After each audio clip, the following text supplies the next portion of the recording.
Our passion didn't start with the mouth. It started with people, with the well-being of the profession. And if you're like me, maybe a little bit of your nerdiness and all things tech too. We all want to love what we do, but the truth is, burnout, people problems, and glass ceilings can keep us from doing what we set out to do. So let's get back to the heart of connection. Welcome to the Dental Handoff. This show is about passing you the knowledge, the habits, the systems, and the strategies to lead your teams, lean on your tech, and listen to your gut while you take care of people and truly the overall health of our communities. Let's stop using the wrong end of the toothbrush, y'all. My name is Dr. Kelli Tanner. Oh, and uniquely, I'm a dental hygienist too. You can consider me a guru in the dental and leadership industry. With over 3 decades of experience, my goal is to take you to the next level by empowering growth, perspective, and confidence. By identifying the gaps, recognizing the plaque, and extracting the truth with the other experts in the field. I'll share their stories, empower you to own yours, and elevate your passion in the process. So have a seat in the chair, put on your bib, and let's get to work. Welcome to the Dental Handoff. I am Dr. Kelli Tanner, and today I have some very special guests with me, and I'm going to introduce them in just a moment. I wanted to thank my sponsor, ADA Software. If you guys don't know about ADA, they have a booth over here, but I am a dental hygiene consultant for many practices, and ADA brings it all together. Typically, for consulting, when you're looking at a dashboard for everyone's productivity, how everyone's performing, their perio numbers, you have to go and pull reports for everything. And it takes a while to do that. But with ADA, it pulls everything into one place and I can see how hygiene is performing. I can see where there are things falling short, the use of the operatories. So please go over to see ADA in their booth while you're here. And if not, adit.com online.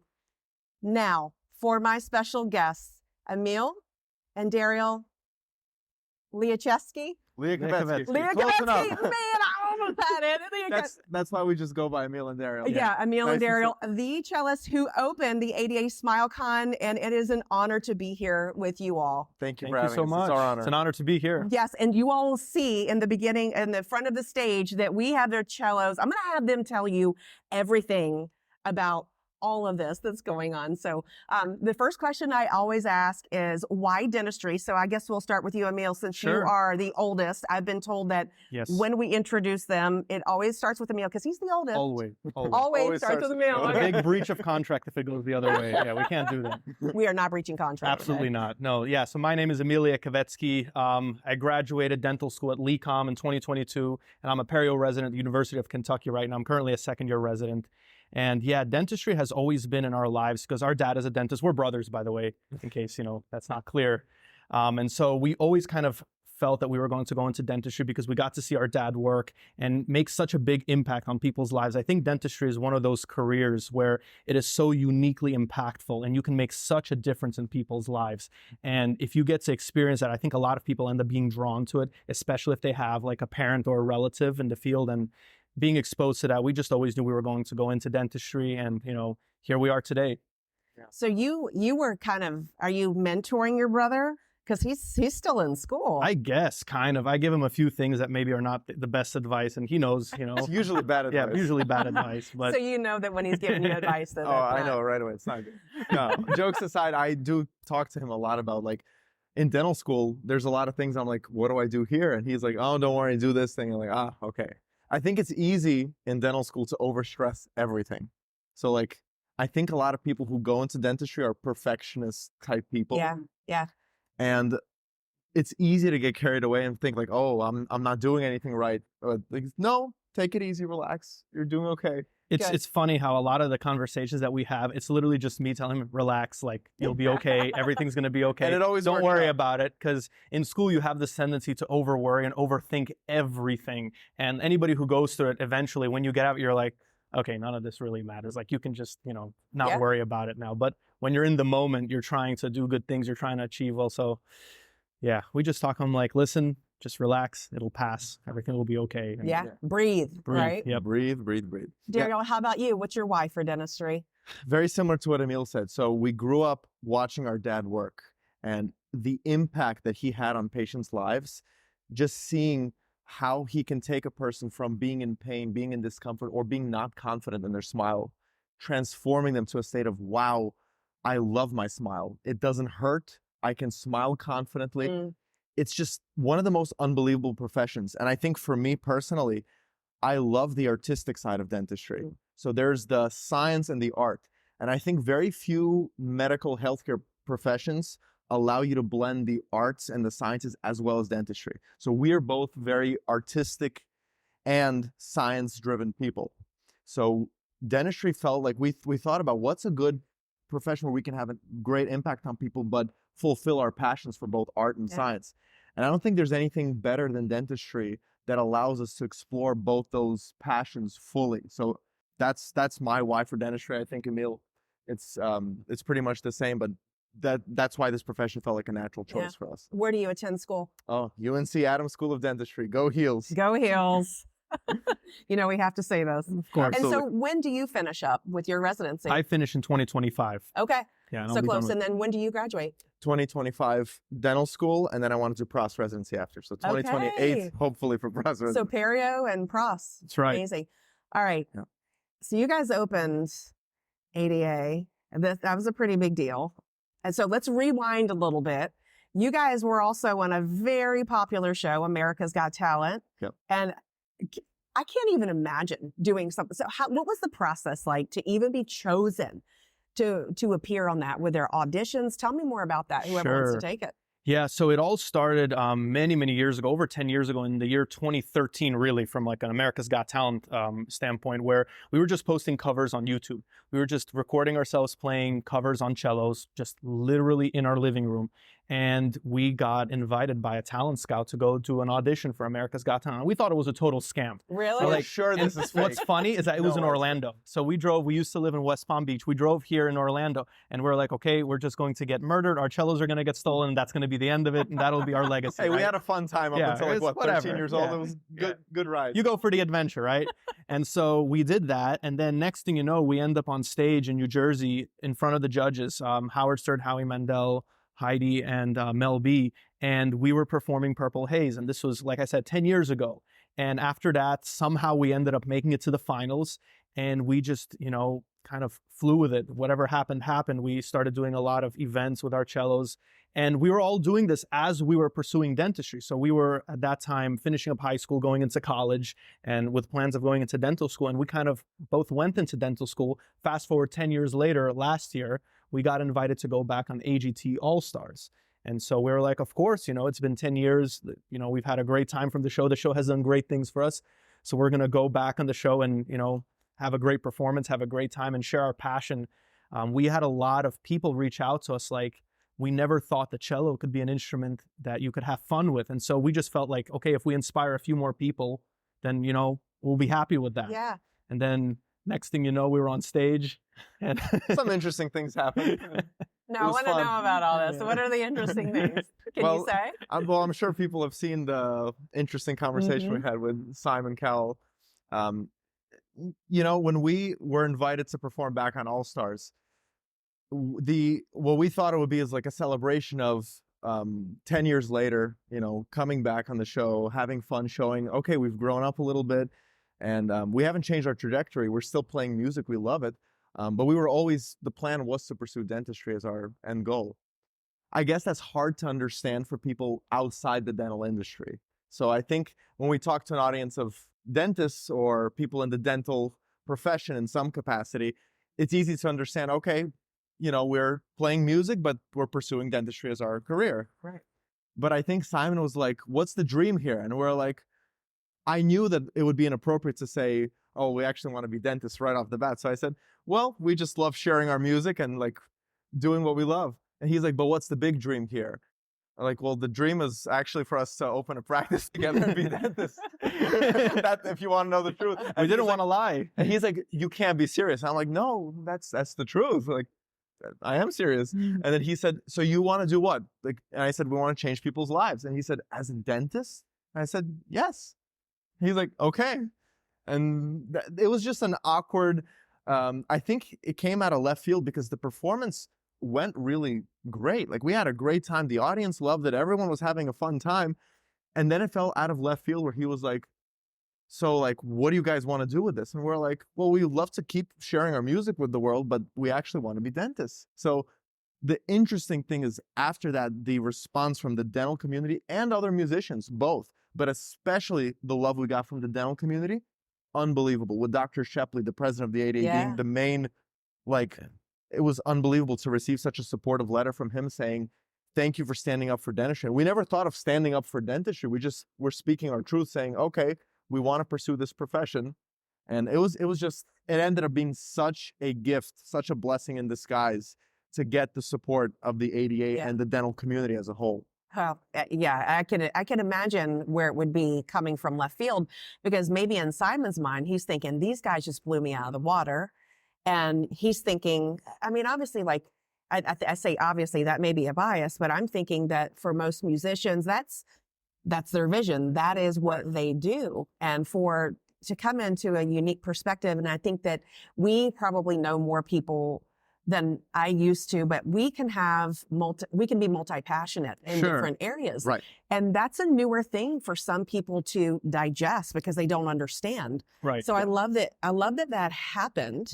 Yeah. For a lot of different reasons. Yeah, I think it's also from a TV perspective, they're used to this narrative that everybody's going on the show to become a star. Yeah. Right? And like, you can't possibly want anything other than what Simon is offering, stardom. Yeah. Right? And we're like, we weren't having it. We're like, not so much. Like, we're okay. Yeah, you're like, we're good. We're gonna do both. We want to change people's lives through dentistry. That's always been our dream. So we're just happy to tell them, yeah, that's what we want to do. Wow. All right, so backing up to the weird, creepy interview of you're not really sure if you're going to get murdered. I'm curious, you showed up, what was the studio like that you showed up? Where did you go? Sure. It was actually just like a private audition screening. So it was something that they set up for acts that they want to screen for the show. And it was just a few producers from the show. We played our piece. They said, awesome, we'll be in touch. That was the end of it. Once you arrived, were you thinking, okay, now this is legit, we're fine? Yeah, it felt a little bit more legit once we arrived and you see like the NBC badges and stuff. You're like, okay, these people probably work for NBC. But it's an interesting, like, it doesn't feel like you're on the show until you get in front of the judges. Yeah. So like, this was a private room with a camera and we don't know where this recording is going, somewhere in LA. We just did our act and they're like, okay, we'll let you know. And then we got an email a few weeks later, like, okay, yeah, we want to see you guys in front of the judges. And we're like, great. And then still, like, part of us is like, is this real? Like, I think it is real. Yeah. And then next thing you know, we're in front of the judges. And that first audition was what really changed our lives. So we only performed in front of small groups of people, like in restaurants and libraries. It was very casual. And mainly we posted videos on YouTube recording in our living room. And after that, we went to Newark Performing Arts Center. It was a big performing arts center. And we got a standing ovation from the audience and all 4 judges, which was like, what? We're just 13 and 15?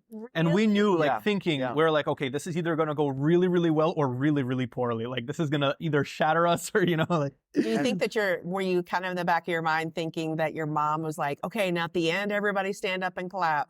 Well, because sometimes the youth think that they're like, of course you're going to say that, Mom. Yeah. I'll tell you what was stressful for us. Watching the previous acts go on, it's a TV show. It's a TV setting. So just about nothing that you see on TV is real. This is a reality show. And we were just watching, like, this is probably a major breach of contract, but who cares? There's like people with signs saying like laugh, applaud, stuff like that. So like, we don't know what sign are we going to get, applaud or laugh. Either they love us or they hate us and we're really embarrassed. Boo. But luckily it went way better than we could have ever anticipated. It was unbelievable. And since then we've been traveling around the country and outside the country performing. So that first audition really set the stage for us. So you're able to do both. So you started when you were 13 and 15. So, okay, when you got the call, so yes, we're accepting you. We would love to have you on the show. How old were you then? I think that was how old we were. Yeah, maybe 13, like a year 15. or two off, but yeah. Okay. So then from the time you got the email, from the time you went on stage, what was that time period? That was a matter of a few months. It was just, it was like late in the year. I think it was around October-ish, November-ish, we did that very first audition. And then early next year, in about February, we were on the show. And then that was when it was pre-recorded. And then that summer was when the whole thing aired. I And see. we did the live shows in Always wondered Radio that. City Music Hall. Yeah. It's a surreal experience. It's Yeah. it's very, very interesting. And thinking back, like, we had a pretty strange experience in our childhood. Yeah. Like we were Yeah. kids back then, so it was interesting for sure. Right. So then after that, you're still pursuing your dreams now. But I love that you're able to balance both. And so how do you say to yourself, hey, self, I'm going to study now, but I'm going to stop and I'm going to go do this, respond to emails, do the things that takes to run, if you will, a business. Right. So how do you balance that right now? I think a lot of it just boils down to being organized and also knowing where you have to make those compromises, because it's not like this thing where you're going to say, oh, just do everything. And you'll like, no, it's hard. It's not easy. Right. And it's the same kind of thing that people who, prioritize fitness or mental health, like there's things that you have to kind of organize and compromise in a way. So for us, it would be just studying, doing whatever we need to do for school, and then taking as little as 15, 20 minutes a day just to play a little bit and, get your mind off of school. And that kind of like kept us in shape. And then obviously when we'd have performances, we'd spend a weekend or whatnot, like really, really hammering down, practicing, getting things well. And, it wasn't like we were on tour. We weren't touring or anything. We would just do shows every once in a while, every few months or whatnot. So it was a lot of fun, but the organizational aspect of it, you just have to stay really, really organized and just try not to waste too much time. You know? I think it's two things that are very applicable in dentistry: time management and also teamwork. We rely on each other heavily to tell the other person what we need from each other. So when we're practicing for a show, we kind of know how the other person, us being brothers, we've been practicing since we were 4 years old playing cello together. So we kind of know what the other person is thinking, and we try to meet each other and work together well as a team. And I think that's why we make a good team, because we really know each other. Yeah. Which can apply to dentistry, to know your team. It's the same thing. It's all about teamwork. And also time management is always a struggle. So we're always trying to balance those two things. And I don't think it ever comes to a point where it's perfect. Like, oh, I got to figure it out. I'm devoting 40%, 60%, 30%, you never figure out that perfect balance, but we try our best to devote ourselves fully to everything we do. One thing I mentioned earlier was I don't believe in multitasking. Like, I don't think you can do multiple things at the same time. Yeah. I think you can devote yourself fully to one thing and then shut it off, jump to devoting yourself fully to the next thing. You can do a few things efficiently, but you can't do many things at the same time. It's called switch tasking now. Right. Yeah. Which I'm sure you know very well, given how much you do. Yes. So the time management piece has been something we've been working on. And I don't think there's ever a perfect balance, but we always try to give 1,000% to every single individual thing we do. Okay, so let's get in the nitty gritty about some planning things that you do, because I'm curious. Sure. Because I talk to a lot of professionals, and I am always curious about how are you pulling this off? How are you doing this and doing it well, and not getting a grade C on everything that you're doing because you're saying yes to so many things, because that's also a potential issue for you all of saying yes too much, and how you learn to say no. So at the beginning of the year, do you all have like an annual calendar where you're saying, okay, here are the places that we're going, here's the things that we're doing, and that we have to prep on these days, and then what are your, then you're plugging in your exams and your skill assessments and all of that stuff. And is that the way you do it? I can say for myself, at least, school always comes first. So I kind of structure my calendar around that. So like residency school, whatnot, that has to come first as a priority. And then with shows, I think we've been fortunate because we were both playing since we were 4 years old. So it is so ingrained in our muscle memory, and we've been playing a lot together that we can literally just spend maybe a few days before the performance, like literally a few hours playing together, and we kind of get back in tune because we spend a lot of time apart from each other. We obviously practice on our own, in isolated practice sessions, but whenever we get together, I feel like we've been playing for so long that we don't have to necessarily dedicate like 6 months of practicing or whatnot, like putting a big show together. So I always look at it as I organize things with school, and then whenever we have these performances, just a few days before, kind of practice, get your reps in, and then we're usually good to go. What about you? Pretty similar. I'd say we're on the same page in terms of practicing before a show. In terms of like setting goals and priorities, I have a school calendar, so like that's my daily tasks. Yeah. But I am a huge fan of writing things down. If it's not written down, it doesn't happen. That's right. I usually take, when I'm feeling just kind of bored or lonely, I'll take a sheet of paper out and I'll write down moonshot ideas. Like, these 3 things would be amazing if they happen. And then I'll write some ideas like, okay, in the immediate future, I need to take care of this, this, and this.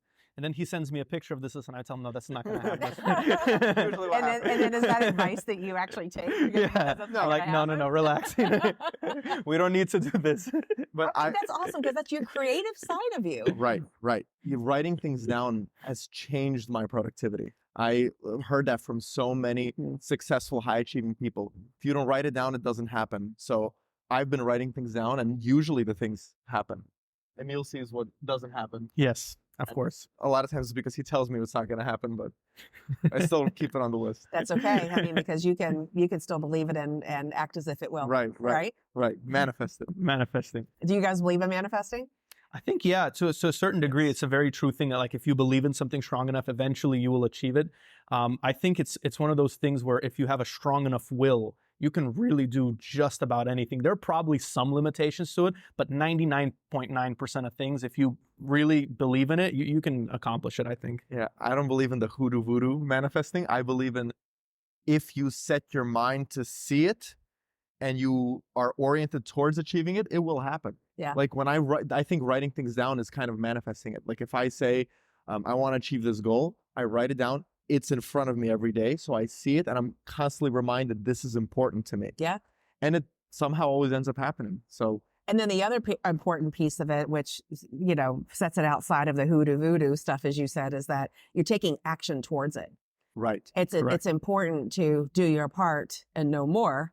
But then, you know, because the rest, as you take action, the frequency and what you want to happen, I think, surround you. So do you think that I know this is like a little bit woo-woo maybe, but I believe in I believe wholeheartedly in abundance and manifesting what you want in your life through exactly what you're talking about. Mm-hmm. Because if whatever you believe is true or not, you're exactly right. Yeah. Henry Ford said that. Yeah, right. So do you believe that you manifested the on-stage event and the auditions we manifested Probably. Simon Cowell raining down hell on us. Probably, yeah. I'm a big power of positive thinking believer. So I think if you frame things in a way that you want to see them, usually that's how things are. Like if you're right or wrong, either way you're right. I think Henry Ford says something like you mentioned that. Yes.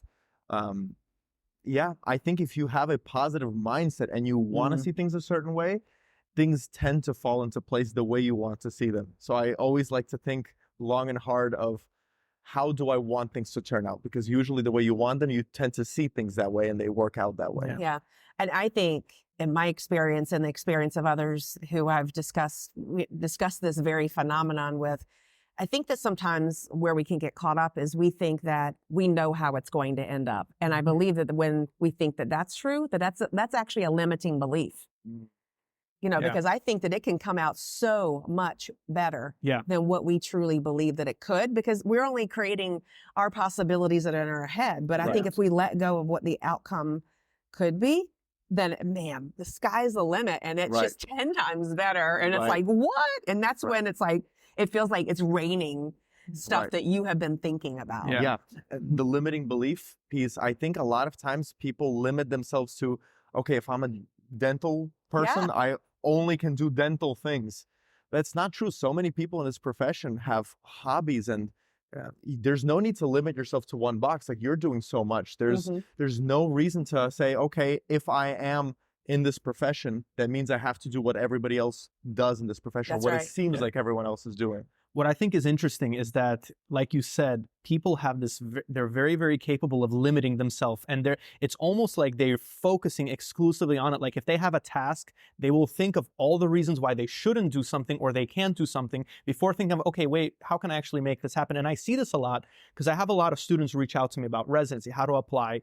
And it's almost like I hear this common thing like, oh, I'm not smart enough to get in. Oh, I'm not good enough. I'm like, why are you saying that? Like you get good grades, you're like a good class rank, like you're clearly smart. So it's like, I'm always curious, like, where is that coming from?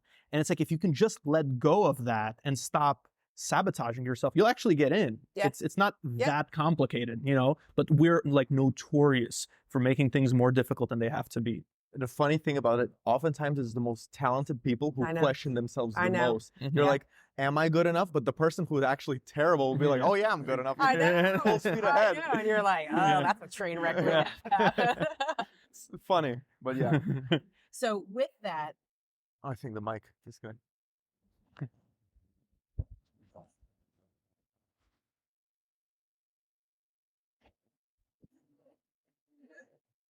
test.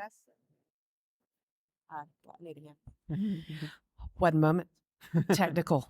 You guys want to sing or do something? Technical difficulty. Let's pull the cellos out.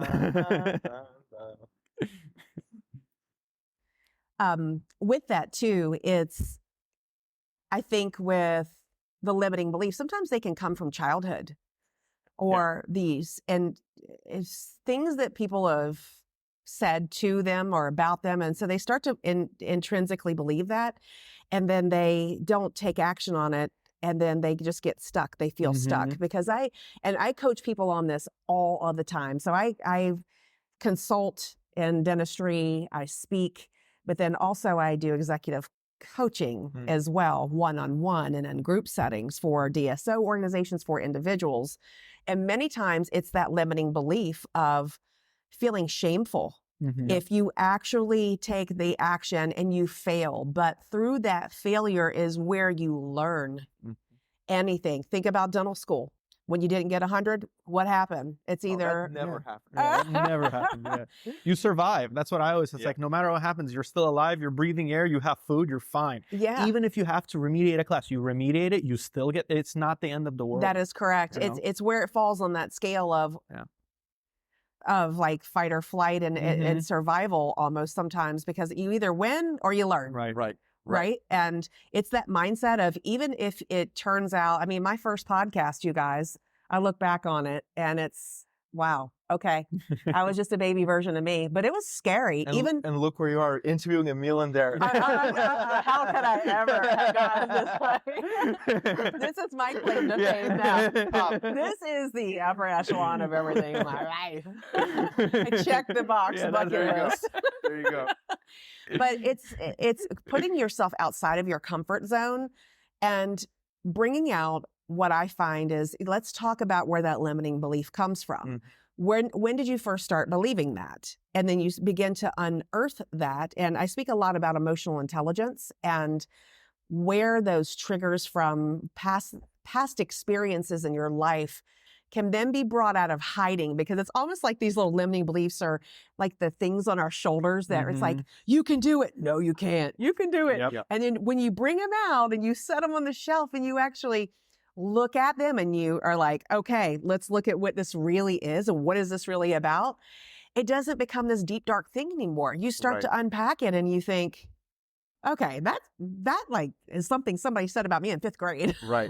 It actually has no value. It really. doesn't. Yeah. It doesn't. So encouraging words from you all about this, take action. It's okay if not that you're calling it failure, because you guys don't fail. You just, learn. Of course. No, failure is a part of success. Yes. It's not a roadblock. It's a stepping stone to success. Yes. I think you can't achieve success without failing. And if you haven't failed, then you haven't done enough, haven't taken enough challenges. So yeah, you got to lean into your potential, because your potential has never been measured, because it's still in you. No. Right. Very All right. true. So next question. What are you guys going to do now? Like, you're famous. I'm famous now because of you guys, Right. apparently. And so what now for you guys? What's the next step? I mean, we're just trying to do as much good as we possibly can between school. I'm in residency. Dariel wants to go into residency.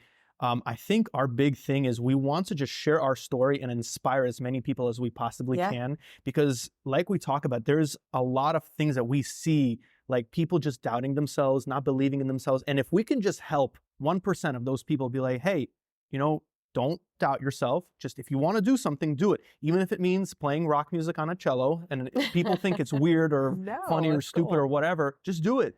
And it's okay. It will work out as long as you believe in yourself, And I think we're we try to share that message as much as we possibly can, and hopefully inspire as many people as possible. Yeah. When you compare yourself to other people too, I think it's that thief of joy, where you say, even in dental school or in residency, I have students, I'm a program director at a dental hygiene school in Virginia, and they say, this person is so much further ahead of me. How come it's so easy for them? Yeah. But I say to them, look what you learned today. Look what you did. What about your wins? You cannot compare yourself to someone else. Right. And this life lesson that is the thread that weaves throughout your entire life Right. is so critical to say, that's good and that's their path. And they had their own challenges because we don't see other people's challenges so many times because we only share our wins. Right. Right. And it's not, you don't see their fall, that they don't see their scuffed knees. Right. My dad always said, even before it was popular, ever before, the internet, I think, existed, he said, Kelli, as long as you fall forward, you're good. Like, you got to get up. It's how you react to when those hiccups happen and how you're handling that. And I think that's an important message that you're also saying that you probably learned at a very early age. And I'm wondering what it's going to set up for your potential and your future. 100%. The falling forward, I think we learned that from playing music. So anybody who's played a sport or played an instrument, that the first time you try something, whether it's a new technique or anything really, it never works out from the first time you try it. Yeah. And I recall that was very interesting to me when we were in dental school, just started prepping teeth, and I could see my classmates getting frustrated. Like, why isn't it perfect? It's like, in my mind, I'm like, I know I wasn't even expecting it to be perfect because it was the first time doing something I've never done in my life. Yeah. So of course it's not going to turn out well. Like, I know that it takes 100 and then another 100 and then another 1,000. And then okay, now I'm happy with where I am. Yeah. That's just part of the process. So I think being patient with any skill is something that we learn from music. Yeah. I think anybody who plays a string instrument knows, like, especially I feel like with cello, violin, it takes probably a few years for most people to feel comfortable where they can kind of put their brain on autopilot and not like actively think of what they're doing. And so when you go into dentistry and it's your first time doing a class 2, a crown, an extraction, whatever, and the first time you're going to be horrible at it. It's okay. Like for me, like I was like, okay, I tried, whatever, it happened. And it was just a normal thing for me because I know the first time I would try something on a cello, I was going to be horrible at it. Yeah. And there was just no expectation of being perfect. And I think if you don't have that, it's very easy to fall into this like depressive mindset where you're like, I'm bad, I'm not succeeding, I'm failing. Well, it's like, no, you're not failing. You just tried it the first time. Like, what did you expect? Were you supposed to be perfect at it? Yeah. No. And like, you'll see your faculty or somebody else who's done it for 15 years. They'll be great at it, of course. And you're like, well, yeah, obviously, because they've done it for 15 years. That's right. But sometimes as a dental student, you don't mentally think of that. You're just like, I suck and they're good, Also to what you said about comparing yourself to other people, the thief of joy is 100%. What's interesting now with social media is before people show you something, yes, they'd show you just the pretty thing. But with social media, all people are posting is the highlight reels. That's right. Like it's nothing but my life is awesome all the time. And it's easy to think, wow, my life sucks. And this person is doing so well. Like not just one person, everybody I know is doing so well.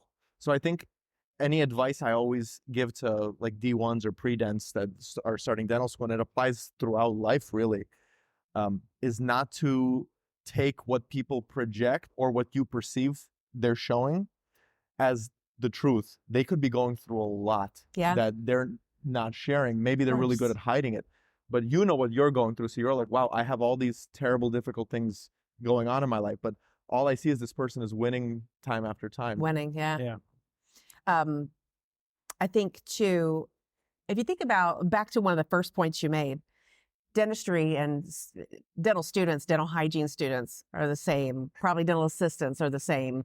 These are the folks that are used to being really good at everything. They're the A+ students who are the high achievers at everything. And then when they get into dental school or get into dental hygiene school, it's almost like, and I'm not meaning to sound any kind of way, but it almost ends up that they have difficulty processing that they're no longer an A+ student. So Right. a lot of them end up on antidepressants, Yeah. other things that help them sleep, that it affects their Right. mindset, their success. And it's truly, so what I do as a part of what I'm teaching is, how do you get yourself out of this? Yeah. How do you snap out of this and say, I can do this. This is just a one-shot deal, because you're going to also have to manage that in front of your patients. Oh Yeah. yeah. Oh yeah. Very- And I think that's another thing that happens to a lot of new grads, because they get out and they were taught certain things in dental school a certain way, and then they're just thrown into the real world. And it is chaos out there. It's absolutely chaos. And it can be very overwhelming, because if you're not used to processing these things, that you're going to have things that go badly, you're going to have patients that don't like you, you're going to have procedures that don't go according to plan, and you have to be okay with just being like, I'm still learning. It's called the practice of dentistry. It's not perfection, right? That's You right. have to keep perfecting it and keep trying to strive for it, but you're never going to be perfect, and it's ultimately, I think, a mindset that you have to adapt and just learn to live with that. I agree. Yeah. Beautifully said. Thank you. Thank you. Yes. He endorses this. Yes. 5 stars. Yes. Would recommend. Fully endorsed. Okay. Thank you guys for all of that. And now I want to know about your instruments. Tell me Sure. the story behind your cellos and like how you chose them, and do they have names? I need to know more. No names. No. The only names that they have are Cello 1 and Cello 2, and we do that when we have to get the airplane tickets for them, and it always gets a laugh out of the TSA, because so mine is Cello 1, and it's usually spelled cello, cello 1 as one word, so it comes out as Chaloon.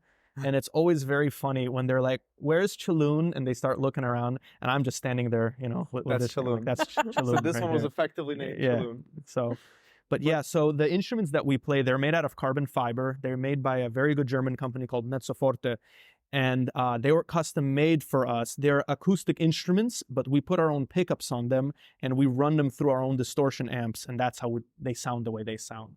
So it's really nothing that special, but just a few things put together, and that's how they sound the way they sound. So it's kind of like an orthodontic bracket where it's got the Pretty much. prescription built in. Exactly. There's always a dental reference to Anomaly, bring it yeah. back. I do that all the time. People get so annoyed with me.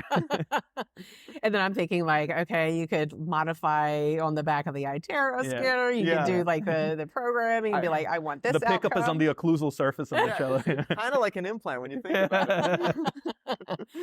Yeah, I'm among my people here where we can make nerdy jokes. This is good. All right, so you chose this company. Is it something that you've been playing this type from this manufacturer your entire life, or? No. So we grew up playing a standard acoustic cello. So Okay. the cello we recorded our first album on was the cello our grandpa played. So our grandpa was a principal cellist. He played as a principal with the Caracas Symphony Orchestra, the Minsk Philharmonic Orchestra. So that was his whole career. And he had a beautiful French instrument that's 121 years old. Yeah, 121 years Yeah, old. 121 years old. very Beautiful old young instrument. lady. It's Yes. a beautiful instrument. And we recorded our first album on that instrument. So it holds a special place in our heart. But these are our electrified, cool, fun cellos. And they punch, they sound good. I think Metallica sounds a little better on these than on the wooden one. Yeah. Metallica does. Yeah. Nice. So when you got back on stage for ADA SmileCon, was it just like you felt at home up there? Oh yeah, it was a lot of fun, honestly, and to be on a stage and to have such a support system. It was like we felt like these are our people, and we're Yeah. here, we're representing our people, the dental community, and it was so much fun. We were so happy that we got to do this. It's almost like within the music industry, we love music, but we hate the music industry, because in the industry, everybody thinks you're always competing with each other and like pursuing this stardom thing, which we really never liked. Mm. The whole idea of stardom. Dentistry feels like a community of people who are out there to help make a difference. Mm. And that's why when we saw our dad working, we're like, this is what we want to do. Like, doesn't mean we don't like music. We love music. I think without music, I wouldn't be an eighth of the person I am. Like, Wow. I wouldn't live if it weren't for music. But at the same time, it feels like we're playing for people who understand us. So this was probably the most special performance we've ever done, because it was a crowd full of colleagues who understand us, understand why we're pursuing this, Yeah. and understand that we want to be a part of this community. And what was crazy is the amount of people that would come up to us, be like, you know, I've been a guitarist for 30 years. I play piano, I play violin. And it's like, I love what you guys, like, we didn't think of this as a thing, that there's all these people who have, you know, like us, they're pursuing their career, but they also enjoy music in their free time. And that was very, very inspiring, you know? Yeah, I know quite a few dentists who play in rock bands, who are drummers for churches and things like that. It's like, what are you doing on your free time? Oh, I play drum over here, or it's rock much out more over common here. than you'd think. I think you need it to stay sane, because we're doing hard work all the time, and it's important to have a hobby. And for us, that hobby happens to be music, and so many dentists share that with us. So it's amazing. I think it is probably like a form of meditation that you all do. 100%. And because it's that, you know, that muscle memory of how it relaxes your brain, and it probably puts you in some kind of theta state. That maybe you're aware of, maybe you're not. Yeah, it's state of focus. Like you're concentrating on one thing, playing music. You're not really scattered all over. And I think it's very easy to get scattered with all the pings going off, all the notifications, and the world is just crazy nowadays. But when you're playing an instrument, you're not able to have a conversation and play at the same time. You're just playing your instruments. We've tried that. It doesn't work very unsuccessful, literally. You have to focus on the instrument. So it's like you said, it's that theta state of focus, and it's a meditative process for us. I could see how that would keep you sane, for sure. Absolutely. Because I'm always thinking, as you're talking, this could be a community that, so I have business ideas for you, just so you know. Okay, sure. I got one of them, I mean, piece of paper, no pen. It's what you just said, the support. So music industry is here.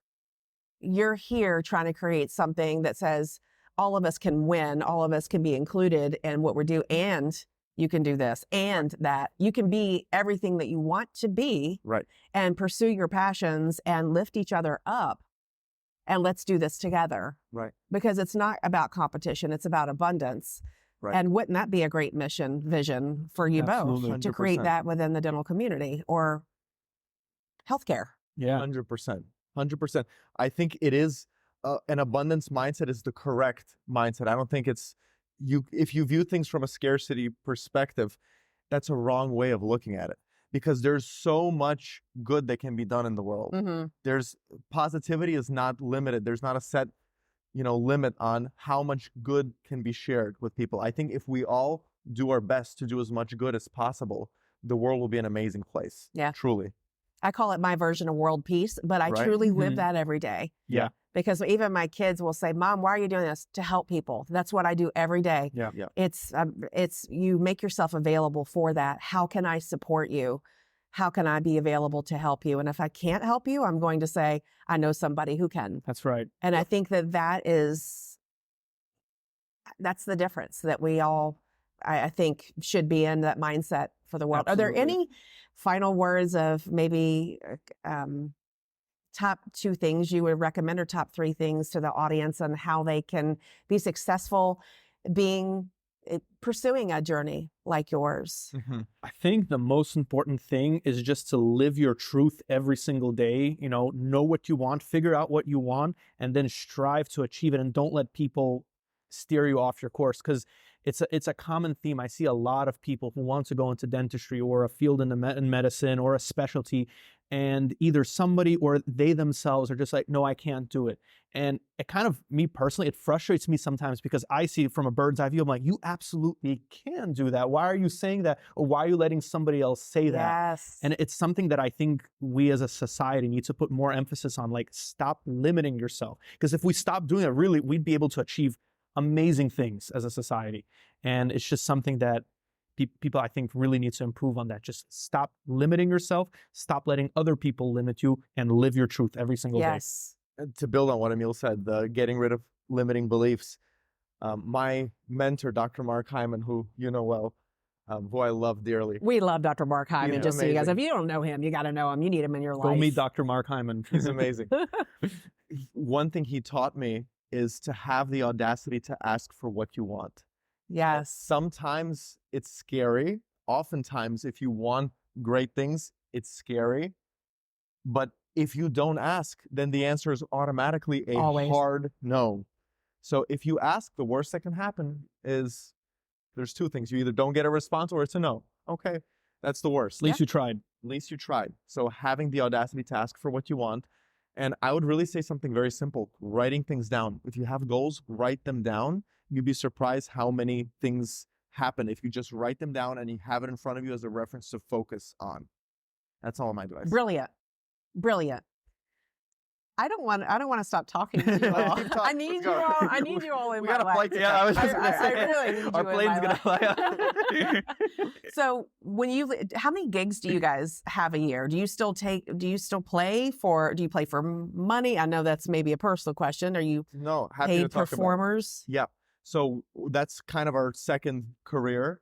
It's gotten much more challenging to do it. So before we were in dental school, we would do tons of gigs all the time. Now we have to be more selective because we can't take time off of school. If it's a weekend conference, a lot of what we do is corporate events. So that's been kind of a side gig that we enjoy doing, and it's a lot of fun, and it helps pay the bills too. So it's nice. something we've been doing. That's another great thing about not giving up on your hobbies while you're in dental school. A lot of people monetize their hobbies. Mm-hmm. So it's a great opportunity to explore that, not give it up. While you're in dental school, you don't have money to pay for the bills. It's all loans. So, Right. Yeah. Okay. Yeah. Yeah. So, I mean, we do gigs, quite a few of them, mainly corporate events. And I think what we would like to start doing more of is for the dental community. Now, I think it would be so much fun if we could open things like, more SmileCons, dental conventions, interest groups, things like that. Crest, Philips Sonicare, where are you at? We're looking at you. Hey, I got you. Hey. Yeah, and it's a lot of fun. Performing really is a lot of fun, and it's something that, as a passion, we enjoy doing it so much. And yeah, we really, really enjoy performing. I'm thinking dental school galas. Yeah. Formals. Of course, bigger than that too, but benefits, foundations. Right. Use it for good. Use it for good. Yeah. That's one of the things we've been very fortunate to have done, is use our music to spread a positive message, to help raise money for causes we care about. That's been one of the most fulfilling things. And like when we ask, why do we do this? Which is something we think about, like, are we doing the right thing? I think it's always important to question if you're doing the right thing. With music, the reason we do it is to spread a positive message, to spread causes we believe in. So playing here was such an honor for us because it was like a welcome home ceremony. It felt like that for us. Like finally, the whole community is accepting that it's not boring, it's cool, it's fun.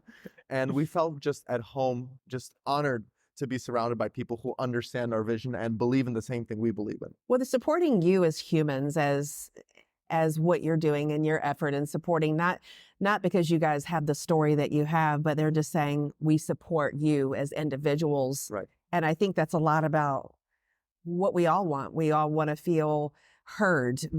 And just to say, I understand you. Thank you for sharing that with me. Yeah. Not because we believe in it. I think that when we take a stance of potentially like neutrality on something, and we can leave that sense of openness to hear and experience someone else's perspective without putting our bias right here and saying, nope, I can only believe this. Right. Yep. Then that's when the true change and the benefit happens for everyone. Right. Because then you can hear perspective. You can say, I have never thought about that.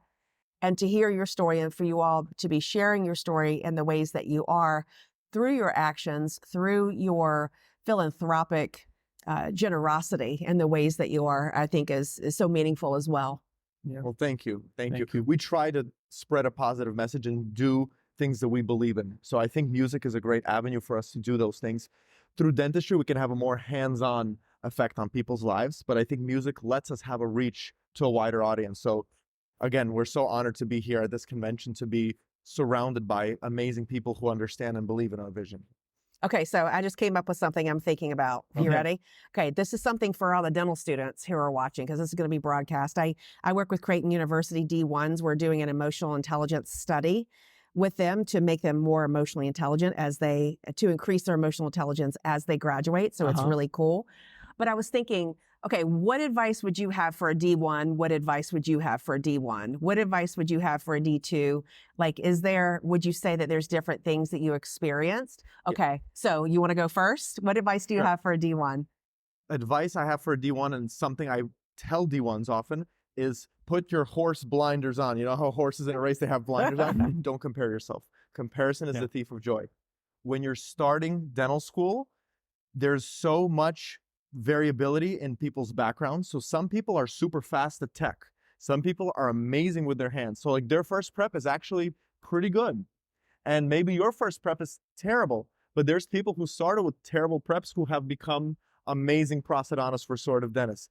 So there's no reason to let your first try at anything limit you. So for D1s, blind yourself. Focus on yourself only. Yeah.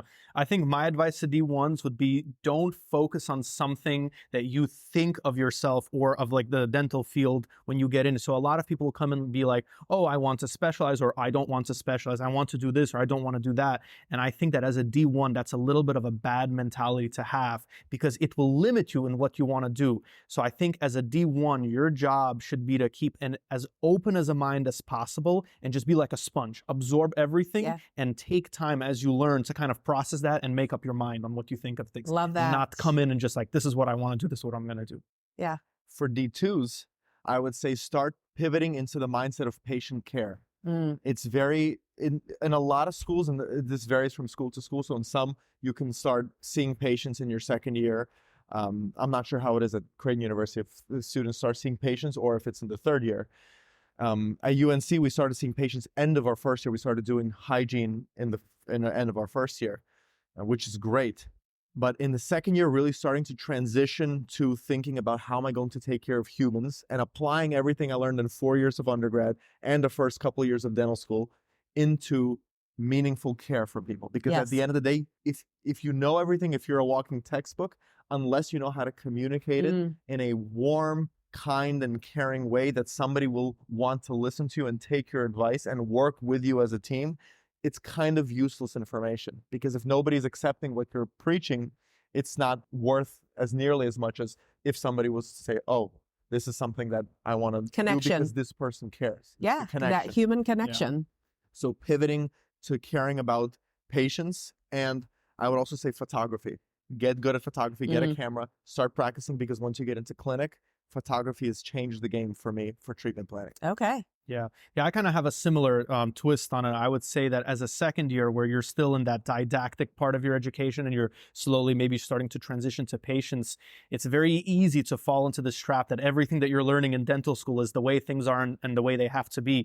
It's very, very important to keep an open mind that patient communication, which like Dariel says, a lot of time is not taught very well, treatment planning, and just overall learning how to communicate with both your patients and your peers who will be in the future your colleagues, or maybe a referring specialist or another general dentist. I think that communication aspect, which is something unfortunately is not taught very well in most schools, it's very, very important to learn. And we all have a tendency to want to learn the clinical side of things, because by our nature, that's what we are, right? It's a hands-on kind of field. We're in there to learn how to do preps, how to do this and that. And a lot of that, as important as it is, if you can't communicate with other people, being other, specialists, other doctors, other patients, you will never be able to use your hand skills. It's just not going to. No, your practice will fail. Exactly. Your practice is done. And I have to give a shout out to Dr. Mark Hyman, because he's the one who's really taught me, and Emil too, not being a UNC student. I have nothing to do with UNC, and I've already learned so much. He's amazing. So to any students looking to apply to dental schools, I would say to visit the school and see if there are people at the school who emphasize the patient care side of things. Okay. Because it's so important. You will learn to be a fundamentally decent dentist at any school. But the patient care, the communication, the connection, as you said, that's not taught at a lot of places unless there's a person who's actually teaching you that skill. Alongside of what you're doing. 100%. So I'm very lucky to have mentoring. Dr. Hyman. Yeah, it's extremely important to find a good mentor. Extremely important. So important. D3? I'm in more the of the same. Right now. At that point, learn how to give good blocks, anesthetize your patient. I'm in D3 right now, so I'm navigating that right now, but I think it's been exciting to see more patients, to get to treat people, to apply everything I've learned, and to really get to have an impact, as opposed to just knowing what I can do but not being able to do it. And to anybody who's thinking about applying for residency, D3 is the year where you really start planning for residency. So I'm going through all of that now, getting everything lined up and all my cases worked up and ready. Okay. Yeah. And I'd say for D4 year, be ready to get humbled, because I think a lot of D4s, and me, myself included, when you're in there, you're like, okay, I've gone through 4 years of dental school. I think I have a handle on things. Like I can kind of figure my way out. And the truth is, you really do not. Like, you do not know how little you know, you know, and it's one of those things that we don't know what we don't know, you know, until you get out and you start to see other disciplines, or you get into private practice and you start to experience real failures that you would never be able to imagine in dental school, because you were probably not allowed to fail to that level of catastrophe, right? And so I think as a D4, an important thing is really, really learn, try and humble yourself, because things can get very, very bad, very, very fast. And you have to take it slow and, you know, be calculated with how you approach things. Yeah, as you're speaking, I'm thinking about guardrails. So you're, as a D1, you're given some skills to perform, and it's safe to perform here. But then as you get toward the D4 and through the D4, you can still fail here. It could be catastrophic, but they know, because of the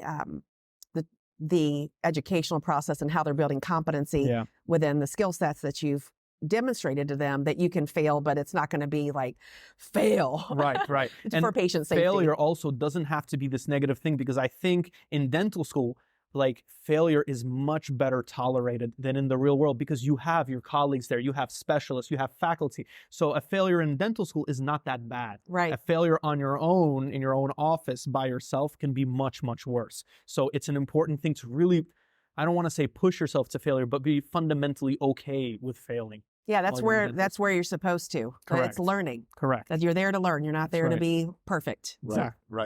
Exactly. I have nothing to add for D4s. You haven't got I haven't been there. Gentlemen, it has been my honor to have you here. Thank you so much for your time and sharing your wisdom on so many levels. And I'm just grateful to meet you guys and spend some time with you. Oh, Thank we're you grateful so to much. be here. Thank It's you been for an the honor. opportunity. Absolutely. Thank you so much. Now I'm famous. I mean, Enjoy all the- Don't let it get to his head. enjoy the fame. We'll see you later. Remember us. Thank you very much. So to all of the Dental Handoff podcasters, the listeners, the subscribers, the fans, thank you so much for all that you do every day in the community. And I always ask this, please go to Apple, like us, and give us 5 stars, because that's what matters. And then go on over to YouTube, like, share, subscribe, the love. So thank you. Thank you so much again. Everyone, be well and enjoy the journey.